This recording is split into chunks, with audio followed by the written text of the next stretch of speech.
সত্যি বলেছো বলে হ্যাঁ। বাচ্চা দিয়ে বলছে দেখছেন বাপ, তোমার নাম শুনলে ভয়ে শয়তান আসে না, মানুষ ভয় খায়। আর দেখছেন আপনার সামনে এরা কি কথা বলছে। হাইরাতে ওমর ফারুক বললেন বাবুরা সত্যি কি তোমরা বলেছো বলে হ্যাঁ বলেছি।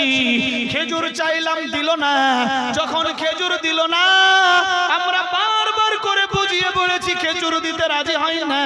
আমরা দুই ভাই মিলে আওয়াজ দিয়েছি রে আমার নানার গোলামের বাটা গোলাম খেজুর দিবা না। আপনার ছেলে রেগে রাগান্বিত হয়ে চলে গেছে। আল্লাহু আকবার আল্লাহু আকবার। হযরতে ওমর ফারুক বললেন লিখে দিতে পারবা কি? বলে হ্যাঁ পারবো। যেটা ইমাম হাসান হোসেন মুখে বলে সেটা লিখে দিতে পারে। ওমরের বাটা তুই বলতে লাগলো আব্বা হুজুর গো দেখো এই নাবালেগ শিশুদের কত বড় পাওয়ার, এরা আপনার মুখের সামনে এরকম কথা বলে। হযরতে ওমর বললেন বাটারা টেনশন নাই, যাও যাও কাফি কলম নিয়ে আই। তখনকার যুগে কাফি কলমের সিস্টেম ছিল না। আল্লাহু আকবার, গাছের ডাল ভেঙে গাছের পাতা নিলেন, আল্লাহু আকবার দাও বেটা লিখে দাও। ইমাম হাসান হোসেন তাকতি নিলেন, লিখে দিলেন হযরতে ওমর আমার নানার গোলাম, আর ওমরের বেটা নানার গোলামের বেটা গোলাম। যখনই এই লফজ লিখে দিল হযরতে ওমরের দুই বাচ্চা রেগে গেল। আর হযরতে ওমর বলে বেটারা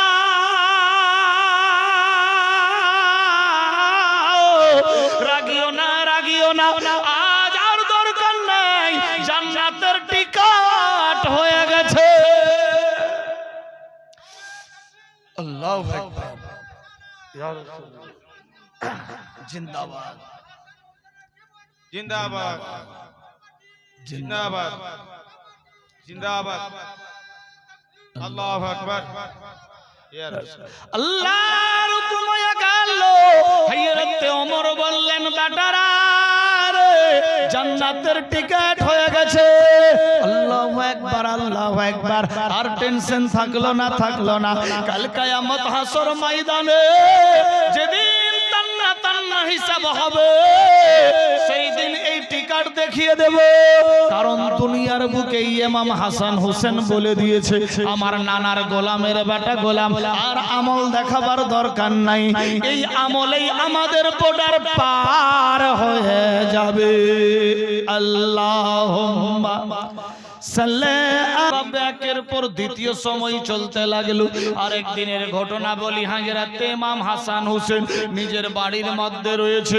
এইরকম থাকতে থাকতে থাকতে থাকতে মনে মনে ভাবলো চলো রে ভাই আজকে আমরা নানার কাছে যাই।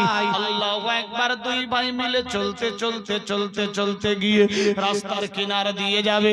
আল্লাহু আকবার আল্লাহু আকবার। আমার আল্লাহ বলে জিবরাইল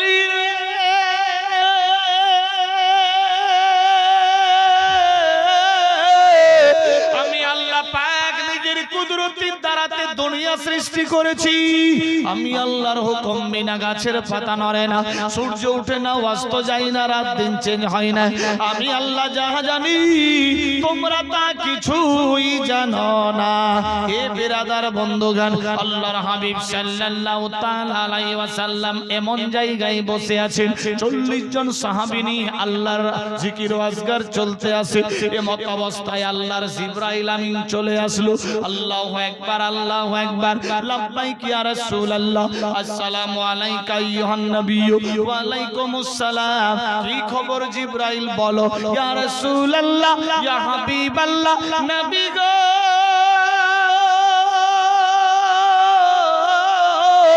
এই জায়গাতে যে 40 জন সাহাবী রয়েছে এদের মধ্যে একজন এমন সাহাবী আছে তার বংশ থেকে এজিদ নামে এক বান্দা দুনিয়াতে আসবে। ওই এজিদ নামের মানুষটা আপনার ইমাম হাসান হোসেনকে শহীদ করে দেবে। আল্লাহর হাবিব সাল্লাল্লাহু তাআলা আলাইহি ওয়াসাল্লাম ওয়াসাল্লাম যখন এই খবর শুনতে পেলেন, আল্লাহু আকবার, নবীর চোখ দিয়ে ঝরঝর করে পানি পড়তে লাগলো। আল্লাহর জিবরাইল আমিন চলে গেলেন, আল্লাহু আকবার, নবীর চোখ দিয়ে আঁসু বইতে লাগলো। সাহাবীরা দেখতে লাগলেন ব্যাপার কি, দোজাহানের বাদশার চোখ দিয়ে পানি। এক্ষুনি তো আলাদা আলোচনা দিচ্ছিল, এক্ষুনি চোখে পানি। সাহাবীরা আওয়াজ দেয়, ইয়া রাসূলুল্লাহ,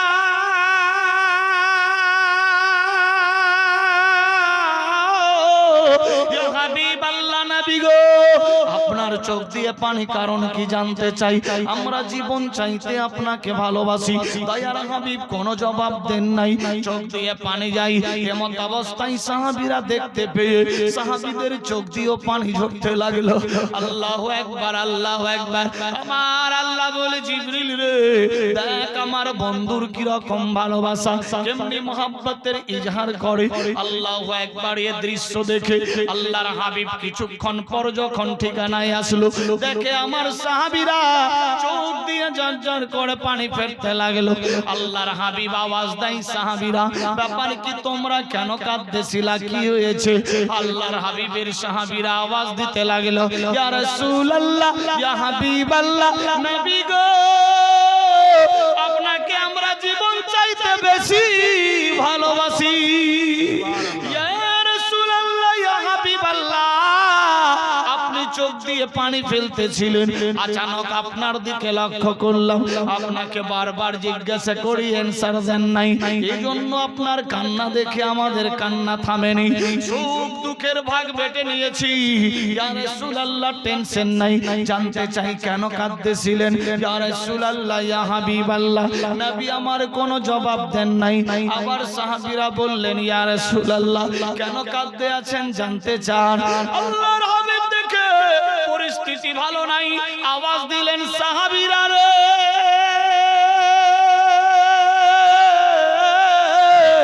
আচানক আমার সামনে আল্লাহর জিবরাইল আমিন আসলো।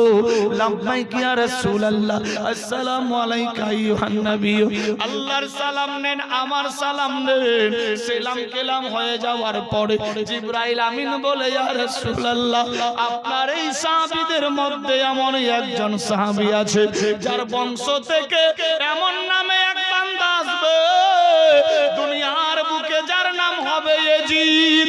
ওই ইয়াজিদ ইমাম হাসানকে বিষ পান করাবে, ইমাম হোসেনকে কারবালায় শহীদ করে দেবে। সাহাবীরা,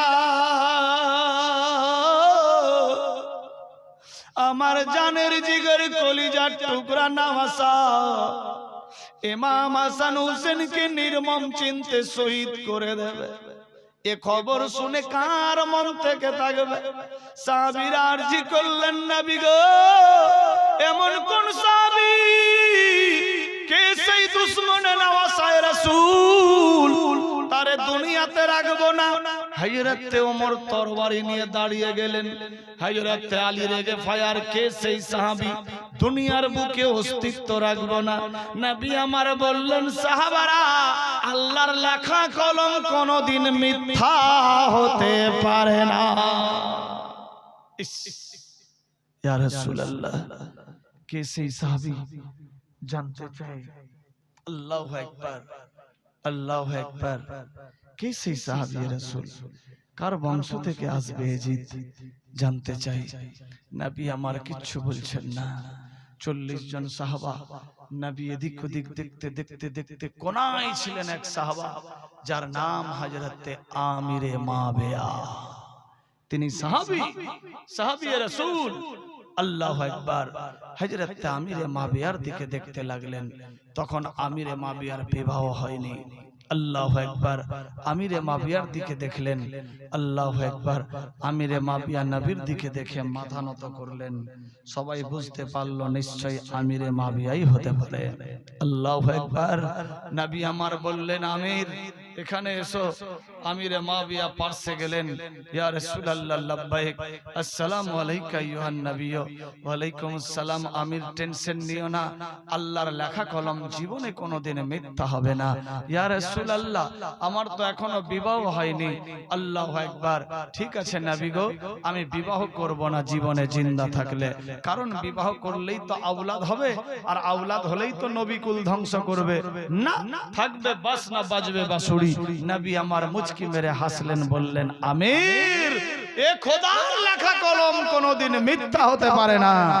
আমির টেনশন নিও না, বিবাহ তোমাকে করতেই হবে। বিবাহ করা সুন্নাত। আল্লাহু আকবার। এই বিবাহ করা কিন্তু তিন সিস্টেম।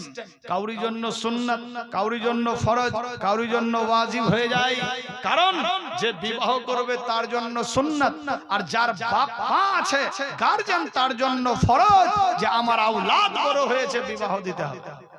নাকি বাপ মায়ের জন্য ফরজ কর্তব্য, দাদা দাদি নানা নানি বয়োজ্যেষ্ঠ মামা মামি খালা ফুফা ইত্যাদি এদের বয়োজ্যেষ্ঠ যারা বৃদ্ধা এদের জন্য ওয়াজিব, তারা যাতে পরামর্শ দেয় যে বিবাহ দাও বিবাহ দাও। কারণ যুগের পরিস্থিতি খুব একটা ভালো না। আওলাদ সিস্টেমে আসলেই সে বেটা হোক আর বেটি হোক, বেরাদার সময় হয়ে গেলেই অতি শিগগির বিবাহ দিয়ে দেন, কারণ বিবাহ করা সুন্নাত। বেরাদার বন্ধু, আপনি বিবাহ দেবেন, আপনার জন্য ফরজ আদায় হয়ে যাবে। কারণ আপনার ছেলে জওয়ান, মেয়ে জওয়ান, আপনি বিবাহ দিলেন না, সময় পেরিয়ে যাচ্ছে, ওই অবস্থায় বিবাহ না দিয়ে যদি আপনি মারা যান, কবরের মধ্যে হিসাব দেওয়া মুশকিল হয়ে যাবে। আপনি কেন বিবাহ দেননি? বেরাদার, জওয়ান ছেলে মেয়েকে রেখে আপনি পর্দা হয়ে গেছেন, মনে নিস্তার পেয়ে গেলেন না, আপনি আরো ফেসে গেলেন। বেরাদার, সময় হয়ে গেলেই বেরাদার অতি শিগগির বিবাহ দিয়ে দেওয়া বেরাদার অতি উত্তম কর্তব্য।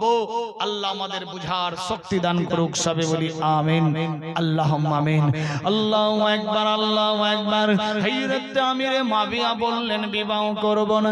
নবী আমার বললেন না আমির রে, বিবাহ করতে হবে, বিবাহ করতে হবে। ও মাবিয়া, মাবিয়ার মনের মধ্যে ভয় হয়ে গেল। আল্লাহু আকবার। মনের মধ্যে কিন্তু থেকে গেল। এদিকে হযরত ইমাম হাসান হোসেন আল্লাহু আকবার নিজের বাড়ির মধ্যে রয়েছে। আল্লাহু আকবার। বয়স প্রায় হয়ে আসতে লাগলো। এমত অবস্থায় আগামীকাল ঈদের চাঁদ, বেরাদার সারা মাস রমজান রেখেছেন। আল্লাহু আকবার, আল্লাহু আকবার। হযরত ইমাম হাসান হোসেন দরজার সামনে দাঁড়িয়ে আছে। আল্লাহু আকবার। দেখে মদিনার মানুষজনেরা মার্কেটে যায় কাপড় কেনার জন্য। আল্লাহু আকবার। সবাই কাপড় কিনে কিনে বাড়ি যায়। ইমাম হাসান হোসেন বাচ্চা বাচ্চাতে গল্প হয়, রে ভাইজান কোথায় যাচ্ছ তোমরা? বলে কাপড় কেনার জন্য। সারা মাস রোজা রাখলাম, কালকে ঈদের নামাজ, তোমরা কি নতুন কাপড় নিবা না? হযরত ইমাম হাসান হোসেন বললেন হ্যাঁ নেব। তোমরা আগে বাজার যাও, কিনে নিয়ে আসো। সমস্ত মানুষজন বাজার থেকে ফেরত হয়ে যায়, দলে দলে যায় আসে, কেউ উটের উপরে, কেউ ঘোড়ার উপরে, কেউ আবার পায়দল যায়। ইমাম হাসান হোসেনের মন খারাপ, দৌড়ে গিয়ে বলে মা গো, কালকে ঈদের নামাজ, আমরা কি নতুন কাপড় নেব না? মা, মদিনার মানুষজনেরা আপন আপন বেটা বেটিকে নিয়ে ওই মদিনার বাজারে যাই কাপড় কেনার জন্য। আমরা ছেঁড়া ছেঁড়া পুরাতন কাপড় পরে ঘুরি, মানুষজন খারাপ ভাববে। মা গো, আমরা নাকি নাওয়াসায়ে রাসূল, কলিজার টুকরা তোমার জান্নাতি যুবকদের সরদার। মা গো, আমরা কি নতুন কাপড় নেব না?